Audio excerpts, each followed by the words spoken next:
Bismillahirrahmanirrahim. Assalamualaikum warahmatullahi wabarakatuh. Jumpa lagi dengan saya Tony Muhammad Taufik, masih dalam pembelajaran sejarah Indonesia.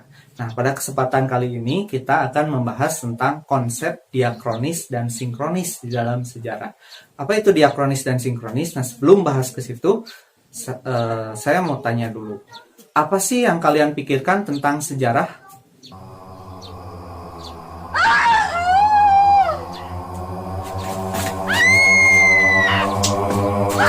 Nah, jangan berpikir yang macam-macam dulu tentang sejarah. Nah, kita buat pembelajaran sejarah itu lebih menarik lagi dengan konsep berpikir diakronis dan sinkronis. Nah, yang pertama adalah diakronis. Nah, diakronis ini berasal dari bahasa Yunani, ya, dari dua suku kata. Yang pertama adalah dia dan kronus, ya. Dia berarti melintas, sedangkan kronus berarti waktu. Nah, kita ketahui sendiri bahwa sejarah itu ilmu yang tidak akan dilepaskan dari masalah waktu. Nah, maka kita simpulkan bahwa sejarah itu adalah ilmu diakronis sebenarnya, ya, yang membahas tentang peristiwa-peristiwa yang terjadi dari satu waktu ke waktu yang lain secara berurutan, atau kita sebut sering dengar istilah kronologi. Nah, maka kita simpulkan bahwa pengertian diakronis adalah memanjang di dalam waktu namun sempit di dalam ruang. Nah, sudah cukup paham di sini apa itu diakronis? Nah, masih belum, ya. Kita buat sebuah rumus, ya, untuk mempermudah pembelajaran diakronis ini.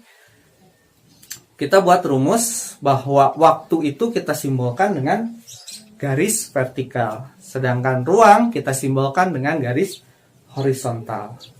Maka ketika memanjang di dalam waktu namun sempit di dalam ruang, ruangnya lebih sempit, seperti itu. Masih belum paham? Kita buat contoh, ya. Kita buat contoh mengenai kolonialisme di Indonesia. Nah, sudah jelas berarti ruangnya di mana?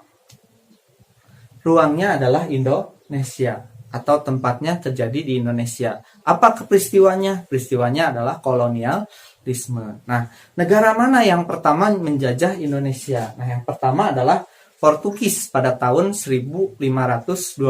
Nah, Portugis datang ke Indonesia, melakukan kerjasama dengan kerajaan Sunda, kemudian melanjut ke Ternate ketika itu.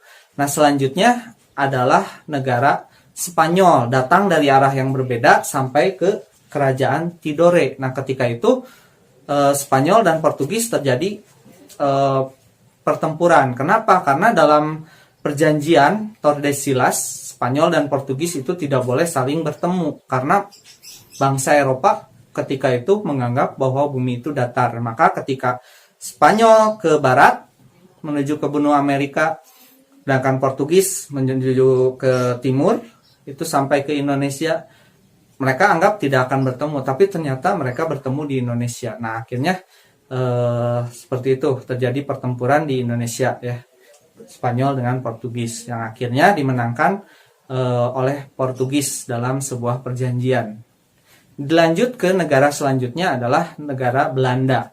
Nah, ketika itu Belanda baru melepaskan diri dari Spanyol, kemudian mereka akhirnya mengikuti jalur perdagangan Portugis sampai akhirnya ke kerajaan Banten ketika itu pada tahun 1596.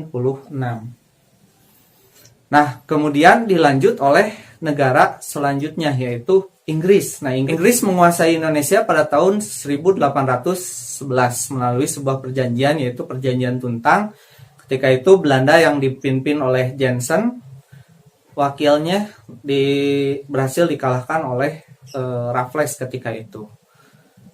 Nah, seperti ini digambarkan. Pertama ada Portugis tahun 1512, kemudian disusul Spanyol tahun 1521, kemudian disusul oleh Belanda tahun 1596, dilanjut lagi oleh Inggris tahun 1811. Nah, ini kita lihat susunannya secara kronologis. Waktunya memanjang, namun sempit ruangnya. Kita persempit. Kita hanya membahas tentang Indonesia. Nah, sampai sini sudah paham mengenai diakronis, ya.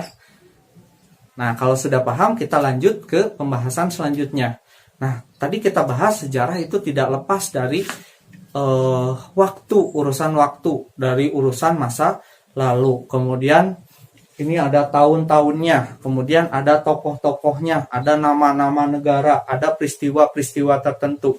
Nah, mungkin kalian beranggapan bahwa kegiatan seperti ini harus menghafal dan sebagainya, itu menjadi jenuh. Nah, itu paradigma dari pembelajaran sejarah. Jadi satu, jenuh, kemudian tidak berkembang, akhirnya membuat menjadi membosankan. Tapi tenang dulu, kita bahas tentang sinkronis. Kenapa demikian? Karena sinkronis ini yang nantinya akan membuat sejarah menjadi lebih menarik ya.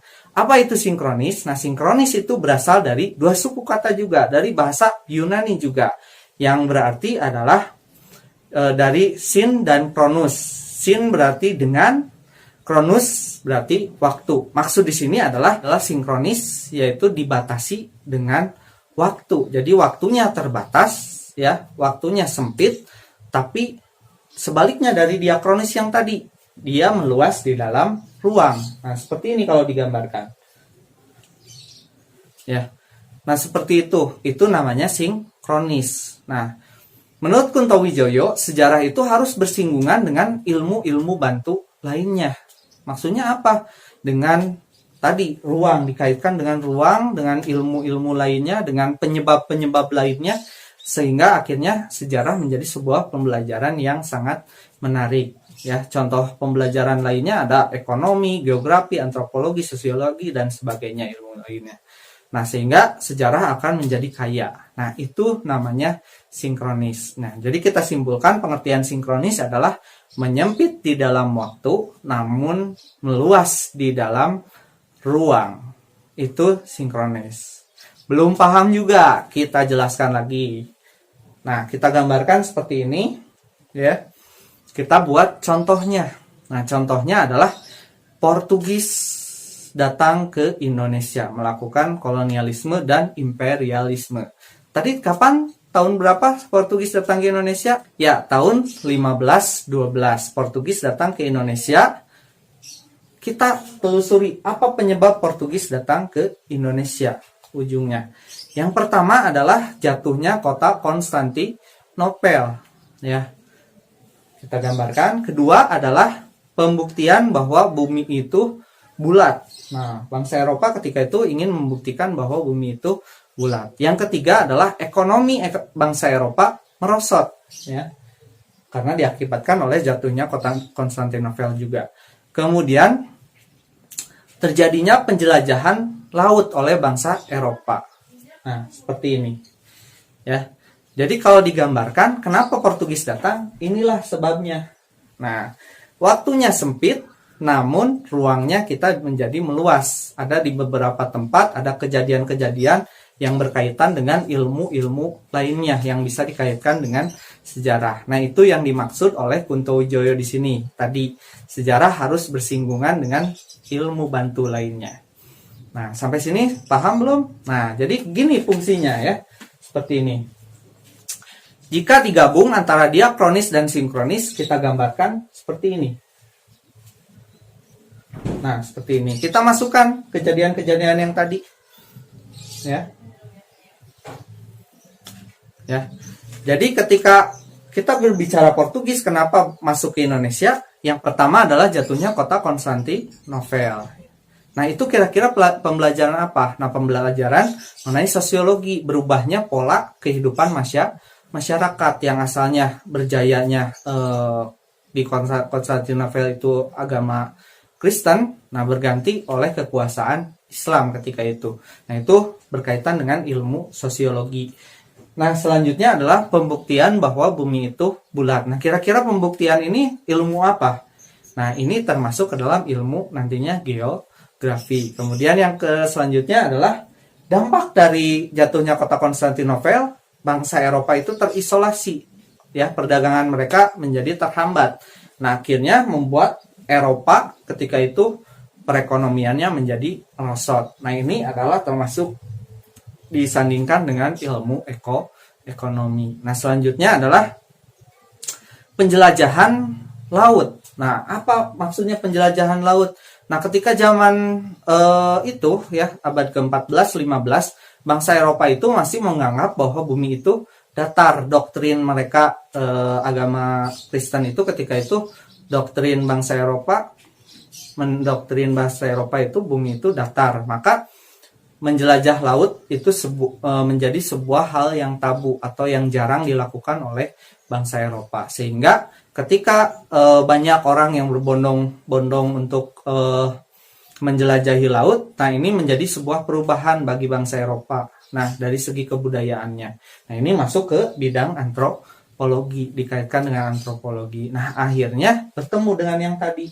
Ini sinkronis, ini diakronis. Dengan yang tadi ada Portugis, Spanyol, Belanda, dan Inggris. Nah, maka dari sini kita simpulkan memahami sejarah itu bukan hanya tentang mempelajari tokoh saja, tahunnya saja, atau peristiwa-peristiwa tertentu saja, tapi harus memahami juga bagaimana kejadian itu terjadi, kemudian mengapa, bagaimana, kemudian kita harus bagaimana dalam mengatasi kejadian yang akan datang, dampak dari keberlanjutan kejadian tersebut. Nah, di sini kita ambil dalam setiap kejadian sejarah itu kita petik sebuah hikmah. Nah, sebelumnya kita sudah bahas bahwa sejarah itu ilmu hikmah, ilmu yang selalu memberikan hikmah kepada kita yang mempelajarinya. Ya.